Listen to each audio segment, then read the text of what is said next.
अस्सलाम वालेकुम दोस्तों, वेलकम करते हैं आपको आज हमारे चैनल ला अनवील में। दोस्तों हाज़िर हुए आपके सामने एक नई वीडियो के साथ, जिसमें हम यूके कॉन्स्टिट्यूशन के फाइनल एग्ज़ाम्स के तहत हम आपको एमसीक्यूज़ जो है क्वेश्चन ही दे रहे हैं 50 एमसीक्यूज़ की। कल की वीडियो में जो है वो 50 बेसिक एमसीक्यूज़ थे और इसमें हमने कुछ फर्दर ऐड किए हैं जिसमें एडवांस एमसीक्यूज़ हम आपको बताएँगे। तो शुरू करते हैं वीडियो। पहला सवाल है, वो डिसॉल्व फर्स्ट पार्लियामेंट यूके। तो उसका आंसर है कि king Charles dissolve first parliament UK. जब पार्लियामेंट ने टैक्स वगैरह देने से मना किया था तो इनका पटिशन ऑफ राइट्स में कॉन्फ्लिक्ट चला था, तो ये उसमें है। हमारी वीडियो में हम आपको लिंक सब्सक्रिप्शन में दे देंगे, आप इसको पटिशन ऑफ राइट देख सकते हैं। उसके बाद है कि Duke of Wessex which was, कि ड्यूक ऑफ वेसेक्स कौन था, कि विलियम का फ्रेंड बकिंगम था, जेम्स का फ्रेंड बकिंगम या चार्ल्स का फ्रेंड बकिंगम। ये भी पटिशन ऑफ राइट की जो है वो बैकग्राउंड है, तो चार्ल्स का फ्रेंड बकिंगम। इसके बाद है वो डिसमिस चीफ जस्टिस, कि चीफ जस्टिस को किस जो है किंग ने डिसमिस किया था। तो इसका आंसर है कि king Charles dismiss chief justice, क्योंकि चीफ जस्टिस ने जो किंग चार्ल्स ने फर्स्ट डोंट लगाया था तो उसको जो है इलीगल करार दिया था। उसके बाद है कि वो मैरिड कैथोलिक मैरिया, किसने कैथोलिक मारिया से जो है वो शादी की थी। किसने किंग के मतलब कौन से किंग ने जो है वो मारिया कैथोलिक जो थी उससे शादी की थी। तो यही होगा कि किंग चार्ल्स ने शादी की थी जब जो प्रोटेस्टेंट लोग इंग्लैंड के वो भड़क उठे थे मोनार्क के खिलाफ कि ये क्या कर रहे हो तुम। पांचवा सवाल है, why parliament asked to impeach Buckingham friend of Charles. जो फ्रेंड था ड्यूक ऑफ एसेक्स था बकिंगम, क्यों पार्लियामेंट बोला कि हम इसको इम्पीच करेंगे। तो जब पार्लियामेंट बोला तो पार्लियामेंट को इसने डिसॉल्व कर लिया था फिर से सेकेंड टाइम। तो इसका आंसर है कि because this expedition to Spain fail. ठीक। दूसरा सवाल है कि Protestant are those who worship, to whom means Protestant worship. तो प्रोटेस्टेंट, तो इसका जवाब है कि प्रोटेस्टेंट वर्शिप गॉड। और कैथोलिक पूजा करते हैं जो है वो पॉप की पूजा करते हैं। क्रिश्चियनिटी के दो हिस्से हैं, कैथोलिक और प्रोटेस्टेंट। प्रोटेस्टेंट गॉड की करते हैं और जो है कैथोलिक वो पॉप की करते हैं पूजा। ठीक, अभी आगे चलते हैं। सातवां क्वेश्चन है कि church declared as an independent institution in which document, कि कौन से डॉक्यूमेंट में चर्च को एक आज़ाद जो है इदारा तस्वुर किया गया था, माना गया था कि चर्च एक आज़ाद इदारा है। तो ऑप्शन हैं Magna carta, bill of rights या पटिशन ऑफ राइट्स या bill for independence of church. तो हमने देखा कि बिल ऑफ राइट्स में तो पार्लियामेंट की सुपरमेसी राइट की बात की गई है, अवाम के राइट, और पटिशन ऑफ राइट में भी यही। तो इसका आंसर है मैग्ना कार्टा। मैग्ना कार्टा की हम वीडियो अपनी डिस्क्रिप्शन में लिंक दे देंगे, आप वो भी देख सकते हैं। उसके बाद है कि how many times Magna carta री इशूड, कि कितनी बार मैग्ना कार्टा को फिर से इशू किया गया। तो सबसे पहले मैग्ना कार्टा को किया गया 1215 में, फिर 1213, फिर 1214, उसके बाद 1355 में मैग्ना कार्टा को फिर से री इशू किया गया था, जो किंग एडल्सन ने किया था, एडवर्ड ने किया था। उसमें ड्यू प्रोसेस ऑफ लॉ की पॉइंट उसने ऐड की थी। तो इसका राइट ऑप्शन है 4 टाइम्स। और दूसरा सवाल है, वो added due process of law in Magna carta. मैं अभी को बता चुका हूँ कि किंग एडवर्ड ने मैग्ना कार्टा में फर्स्ट टाइम जब री इशू की गई थी तो उसमें इसने ये बात ऐड की थी। उसके बाद है, king John relinquish his post of kingship according to which provision of Magna Carta. हम आपको अपनी वीडियो मैग्ना कार्टा वाली में बता चुके हैं कि मैग्ना कार्टा को हम 600 में पढ़ते हैं। तो उसमें जो एक हिस्सा था कि किंग एंड काउंसिल का, तो उसमें लिखा हुआ था कि king can relinquish his post. और किंग जॉन ने जब मैग्ना कार्टा 1215 में इशू हुआ था तो 1216 में किंग जॉन ने जो है इसको अपनी पोस्ट खुद को रिलिंक्विश कर दी थी। तो उसमें होगा किंग एंड काउंसिल। अभी आते हैं कि मेरी एंड एन व डॉटर्स ऑफ किंग। तो ये किंग जो है कौन से किंग की डॉटर्स थी। तो इसका करेक्ट आंसर है कि किंग जेम्स। उसके बाद है, Mary daughter of King James married with whom, William the Orange, William the Grey, William the Apple, William the Duke. तो इसका आंसर है William the Orange. William the Orange दोस्तों जो इंग्लैंड के लोगों ने मंगवाया था कि स्कॉटिश जो है ये भी रूलर था और उसने इन्वाइट किया था किंग को, जो इसने इन्वाइट भी किया था इंग्लैंड को। इसने ही बिल ऑफ राइट पे जो है साइन भी की थी। आगे चलते हैं। वो साइड पटिशन ऑफ राइट 1628, कि किसने पटिशन ऑफ राइट साइन की थी। तो किंग चार्ल्स ने पटिशन ऑफ राइट साइन की थी। He was forced to sign, parliament की इस पर को दबाव था, इसका ऊपर आवाम का दबाव था इसके ऊपर, तो उसने पटिशन ऑफ राइट साइन की थी। उसके बाद है king dash was beheaded in publicly, कि किस किंग को जो है सरेआम जो है उसका सर कलम कर दिया गया था। किंग चार्ल्स का जो है वो बिहेडेड इन पब्लिक किया गया था, पार्लियामेंट ने जब इसका ट्रायल किया था। इसके बाद है वू फॉट बॉबिनीज वार 1215 अगेंस्ट वूम, तो Charles against church, William against Scotland, Charles against parliament या जॉन अगेंस्ट फ्रांस। तो इसका जवाब है कि जॉन अगेंस्ट फ्रांस। जब फ्रांस ने जो है कब्ज़ा कर लिया था बहुत ज़्यादा ज़मीनों पे, तो वो भी इस बार हुई थी कि जो रेबल्स थे वो प्रेशर डाल रहे थे किंग के ऊपर कि आप लड़ें, हमारी जो ज़मीन है वो वापस लें। दूसरा सवाल है son of Charles one Charles to died 1685 में वो जो है मर गया था। दूसरा सवाल है वो बिकम्स डिक्टेटर आफ्टर चार्ल्स। हमने पढ़ा था कि एक ग्लोरियस पीरियड था इंग्लैंड की हिस्ट्री में कि जब इंग्लैंड को एक रिपब्लिक तस्वर किया गया था, रिपब्लिक डिक्लेयर किया गया था। उस वक्त पार्लियामेंट के लीडर ओलिवर क्रैम्बल जो है वो डिक्टेटर हुए थे इंग्लैंड के, आई मीन यूके। उसके बाद है कि Charles adjourned parliament session from dash to dash, तो हमको पता है कि 11 साल जो है इसने पार्लियामेंट का सेशन जो है डिसॉल्व किया हुआ था, तो 1629 टू 1641 होगा इसका। इसके बाद है which king declare Catholic as state religion, किस बादशाह ने कैथोलिक जो मज़हब उसको स्टेट रिलीजन तस्वर किया गया था। तो किंग जेम्स ने जो है कैथोलिक को स्टेट रिलीजन डिक्लेयर किया था।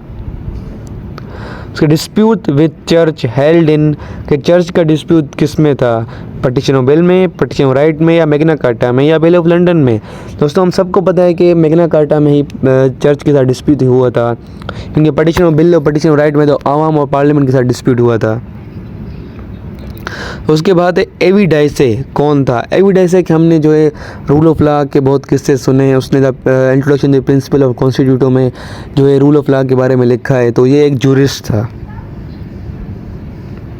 उसके बाद है Richard the lionheart was son of dash, कि किसका बेटा था रिचर्ड द लायन हार्ट, जो किंग खुद भी रह चुका है, जो फ्रांस की जंग में बिल्कुल फ्रंट फुट पे था। तो इसका एक आंसर है हेनरी टू। आगे चलते हैं which king made sheriffs to control administration, तो इसका आंसर है कि चार्ल्स ने शेरिफ बनाए थे कि एडमिनिस्ट्रेशन कंट्रोल करे। चार्ल्स ने पार्लियामेंट के लोगों को ही शेरिफ अपॉइंट किया था कि पार्लियामेंट के लोग बिजी हो जाएं, उससे सवालात ना करें। दूसरा सवाल है provision of filibustering power of parliament member added in which document, तो ये किस डॉक्यूमेंट में उनको पार्लियामेंट मेंबर्स को यह ताकत दी गई थी कि वो फ्री टू स्पीच हैं, वो कुछ भी बोल सकते हैं पार्लियामेंट में। तो ये दी गई थी पटिशन ऑफ राइट 1689 में, सॉरी बिल ऑफ राइट 1689 में। तो दूसरा सवाल है supreme court UK established in, supreme court UK की सुप्रीम कोर्ट कब बनी। तो दोस्तों इसका बिल तो 2005 में आया था, लेकिन एस्टेब्लिश 2000 फंक्शनल और एस्टेब्लिश 2009 में हुई थी। दूसरा सवाल है jury system in UK based in dash nature of cases, कि इंग्लैंड में जो जूरी सिस्टम है वो कौन से नेचर के केसेस में आता है, family cases, civil cases, criminal cases या बैंकिंग केसेस, तो वो आता है क्रिमिनल केसेस में। दूसरा सवाल है the law principal D legality, एक फ्रेंच फ्रेज है, तो इसका मतलब क्या है, ये मैं आपको बता चलूँ कि एवी डाइसी ने अपनी बुक में रूल ऑफ लॉ के बारे में लिखा था। तो इसका मतलब है कि प्रिंसिपल ऑफ लीगलिटी। 28वां सवाल है हमारा PT sessional courts deal with dash cases, जो इंग्लैंड में कोर्ट स्ट्रक्चर सिस्टम है वहाँ पे आता है कि पीटी सेशनल कोर्ट्स के कौन से केसेस को डील करती है, तो वो वायलेशन ऑफ ट्रैफिक रूल्स को जो केसेस होते हैं उनको डील करती है। उसके बाद है mobile court is known as dash court, तो हम उनको कोर्ट ऑफ असीजेस कहते हैं मोबाइल कोर्ट्स को। उसके बाद एक queen branch is part of dash part of UK में जुडिशरी सिस्टम, तो क्वीन ब्रांच जो है वो हाई कोर्ट की 3 ब्रांचेस हैं उसमें से एक हिस्सा है क्वीन ब्रांच भी। When that penalty suspended in all cases in United Kingdom 1998 इसका आंसर है। पहले जो है डेथ पेनल्टी सिर्फ मर्डर के केसेस में ख़त्म की गई थी, फिर 1998 में जो है वो हर केसेस में डेथ पेनल्टी ख़त्म कर दी गई इंग्लैंड में।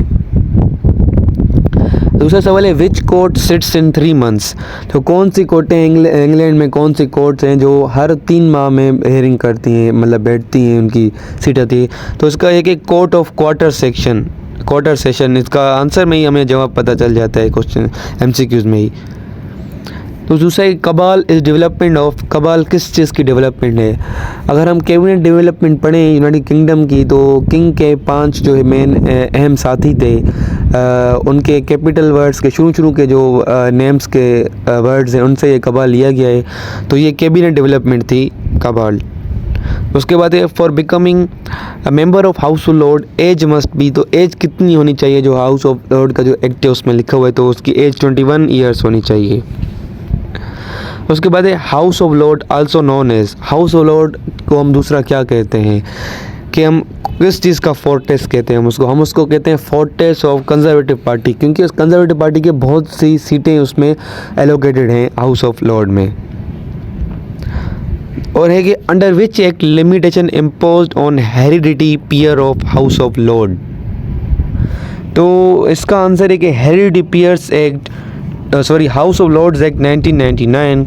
तो ये इसका आने का मकसद ये था कि किस ज़माने में तो 1100-900 प्लस बंदे हो चुके थे हेरिडिटी पीयर्स। हेरिडिटी पीयर्स ये है कि अगर आप मर जाते हैं तो आपका बेटा मर जाता है तो उसका बेटा, मतलब जो नस्ल दर नस्ल सीट्स चलती हुई हैं, तो मतलब बिल्डिंग में जगह नहीं रहती थी कि वो मेंबर्स को बिठाएं, तो बहुत ज़्यादा रश बढ़ गई थी, तो तभी जो है लिमिटेशन इम्पोज कर दी गई उनके ऊपर। दूसरा सवाल है there are dash members of conservative party in house of lord, तो 42 मेंबर्स हैं कंजर्वेटिव पार्टी के हाउस ऑफ लॉर्ड्स में, जो इनकी ये सीट्स इनकी फिक्स हैं, तभी इनको बोला जाता है कि ये फोर्ट्रेस ऑफ कंजर्वेटिव पार्टी है। उसके बाद है which peers in house of Lord selected for noble work to appreciate them, तो ये कि लाइफ पीयर्स जो बंदे अपनी ज़िंदगी में कुछ नोबल काम करते हैं, कुछ इनोवेशन करते हैं, कंट्री के लिए कुछ बड़ा करते हैं, तो उनको उनके एजाज़ में उनको हाउस ऑफ लॉर्ड का मेंबर बना दिया जाता है। उसके बाद है house of lord can hold any bill up to, तो इसका आंसर है 1 ईयर। दूसरा सवाल है there must be dash quorum of members for passing any bill in house of lord, तो इसका आंसर है 30 मेंबर्स प्रेजेंट होनी चाहिए पार्लियामेंट में जब कोई अगर आपको हाउस लॉर्ड में बिल पास करवाना है।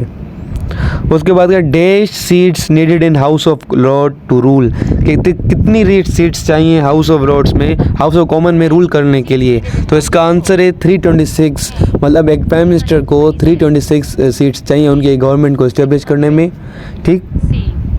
और उसके बाद है members of dash mostly absent, कि किस हाउस के जो है मेंबर्स मोस्टली एब्सेंट रहते हैं, तो इसका आंसर है हाउस ऑफ लॉर्ड के, क्योंकि हाउस ऑफ लॉर्ड जो है उसको पावर ही नहीं कुछ काम करने की।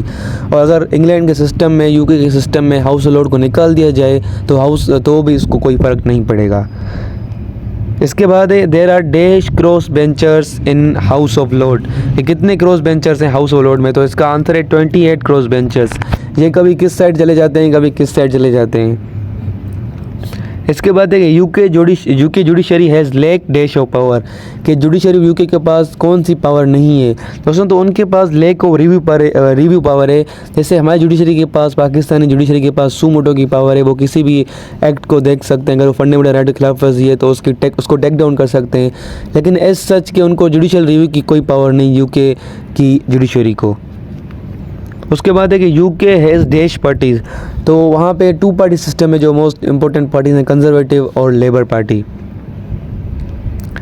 उसके बाद है कि royal prerogative are dash source of UK constitution, कि शाही जो है इस्तेकाम बोलते हैं, जो प्रिविलेज हैं शाही जो किंग के पास होते हैं, वो written source of UK constitution है, unwritten source of UK constitution है, क्योंकि वो लिखे नहीं हुए, वो सालों कस्टम से उनकी कि ये किंग की पावर्स हैं, किंग को बिलोंग करती हैं। क्योंकि जैसे कि हमने पढ़ा है कि यूके कॉन्स्टिट्यूशन के 2 सोर्स हैं, रिटर्न और अनरिटर्न, तो रॉयल प्रेरोगेटिव जो है अनरिटर्न सोर्स में आता है। उसके बाद है ओलिवर क्रैम्बल डायड इन के, ओलिवर क्रैम्बल जो फर्स्ट एवर डिक्टेटर था जिसने इंग्लैंड को जो है रिपब्लिक डिस्कवर किया था, तो वो कब मारा था, तो वो उसका आंसर है 1658 में, इसका पीरियड को ग्लोरियस पीरियड भी कहा जाता है। उसके बाद है son of dash kidnapped by John, तो son of Geoffrey kidnapped by John, मतलब जोफ्री जो उसका चाचू था उसने इसको जो है, जॉन जो उसका चाचू था उसने ही जोफ्री के बेटे को जो है किडनैप करवाया था किंग बनने के लिए। उसके बाद है who set up 3 sessions of Magnum Concilium. Magnum Concilium जिसको पार्लियामेंट का दर्जा मिला 1295 में, 1295 में जिसको पार्लियामेंट का दर्जा मिला, तो किसने वो सेटअप किया था? तो वो है वो है साइमन डी मॉन्टफोर्ट। उसके बाद है the last one but the not the least, England have dash region. तो इंग्लैंड के जो है 9 रीजन्स हैं। तो दोस्तों ये थी आज की वीडियो, जो 50 हमने एडवांस क्वेश्चन रखे थे फाइनल एग्ज़ाम के लिए।